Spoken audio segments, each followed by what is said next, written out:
This is the Redmi Note 13 Pro Plus. The box is pretty similar to other Redmi boxes we've seen in the past, and so's the unboxing experience. So basically, when you open it up, the first thing you see, it's this white Redmi insert, which we will get back to in just a bit. Next up, here's the star of the show, the Redmi Note 13 Pro Plus itself. Now this here is the Light Dream Space color scheme. Yeah, weird naming, but it looks nice. It's a mix of pastel shades. There's a lot of lavender, some blue, some green, some white. Like I said, it looks nice. Redmi also offers 3 other color options. There's Midnight Dark, which is your black, Mirror White, and a AAPE Trendy Camo Limited Edition. Well, some of these have glass packs. The Light Dream colorway that I picked up, this comes with a vegan leather finish, and it feels quite nice to hold. Anyways, let's now get back to that white insert. This houses a SIM ejector tool, your quick start guide, and a case.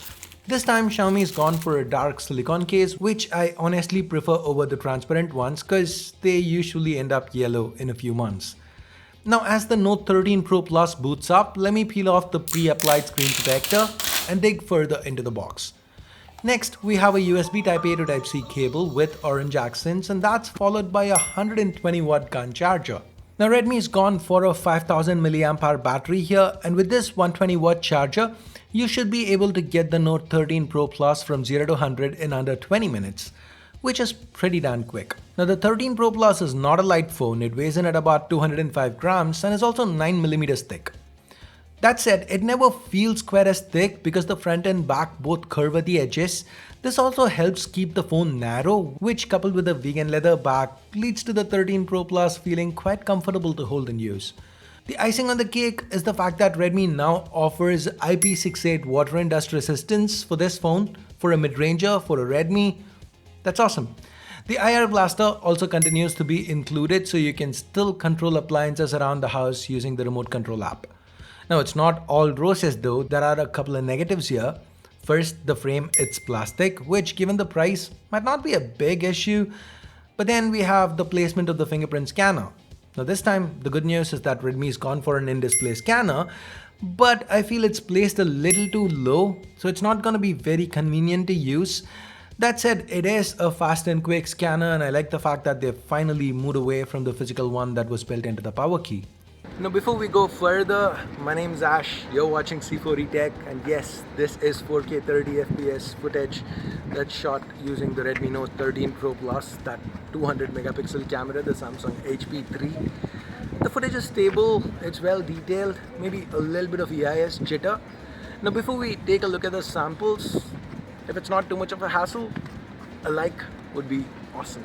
Now if you noticed in that footage of me talking, the wind noise was a little high, and more importantly, the exposure and colors kept constantly changing. I feel that's a major negative, and I really hope Xiaomi can fix this with a software update, because till that's fixed, I feel videos shot on this phone are borderline unusable. Anyways, the primary sensor here, it's paired with an optically stabilized f1.7 lens, and the images themselves turned out beautiful.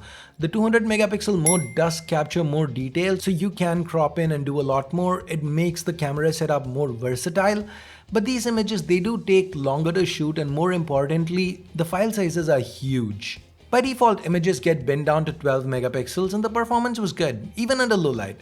Now the primary camera, it definitely looks to be a major positive here. We also get an 8 megapixel ultra wide and a 2 megapixel macro to go along with their stellar primary.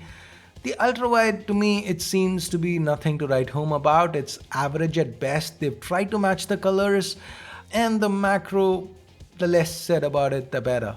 The 16 megapixel selfie camera can only shoot 1080p footage, but it can shoot 1080 60. But as you can see, it's only with 1080 30 that you get stabilization, so that kind of makes shooting 1080 60 pointless in my opinion. The selfies themselves turned out just fine. The edge detection too for portraits. Dynamic range is average though. Now on the inside, the Redmi Note 13 Pro Plus is powered by MediaTek's Dimensity 7200 Ultra SoC. This is a 4nm chip, almost identical to the one we saw on the Vivo V27, the Dimensity 7200. In fact, I have absolutely not been able to find what's ultra about the 7200 Ultra. If I do end up finding out any information on this, I'll add it to the description, so do check that space. Now this chip here, it's paired with 12 or 16 gigs of LPDDR5 RAM and 256 or 512 gigs of UFS 3.1 storage. So with respect to specs, the Note 13 Pro Plus seems to be a major generational upgrade. Because last gen, if you look at it, that phone had a Dimensity 1080, LPDDR4X RAM, UFS 2.2 storage, and that combination with benchmarks, the new one, the 13 Pro Plus, does about 50% better at least. Now, it's not just with numbers, even with practical use cases like playing games, you're going to notice the 13 Pro Plus fare a lot better. This phone also seems to run very cool. Stability scores were pretty high in my testing. Now with regular use, MIUI 14 built atop Android 13 seemed to run just fine. Everything felt fast and responsive, and I generally had a very positive user experience. Actually, the haptics in particular, I feel they deserve a mention. It was sharp and precise, and now this is something brands have messed up in the past even with more expensive phones, so it's good to see it implemented well here. The next upgrades with the display. First off, for protection, Redmi is now using Corning's Gorilla Glass Victus. And then the resolution itself, that's gone up to 1.5K. This is still a 120Hz panel, but this time around the peak brightness has also been pushed. It goes even further and can now hit up to 1800 nits. Now, yes, 1800 nits is just for HDR content, but even when you use the phone outdoors on a sunny day, you're gonna notice how the brightness peaks higher now. The screen's very easy to see. Now the display also has its own fair share of cons. For example, you can only choose between 60 and 120 Hz for refresh. I understand LTPO not being there at this segment, but it would have been really awesome to see Redmi provide a 90 Hz option. And of course, the fact that the panel curves at the edges, to some that's a premium feature, but to others, it might be seen as a con.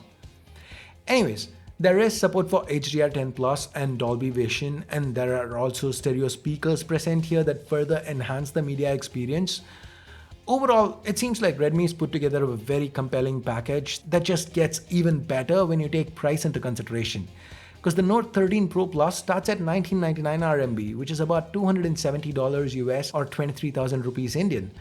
And for that price, everything the Redmi Note 13 Pro Plus has to offer, that vegan leather back, the powerful Dimensity 7200 Ultra SoC, the IP68 rating, a 120 watt charger in the box, that beautiful 1.5K OLED panel, the 200 megapixel primary camera, it looks to be a very interesting deal.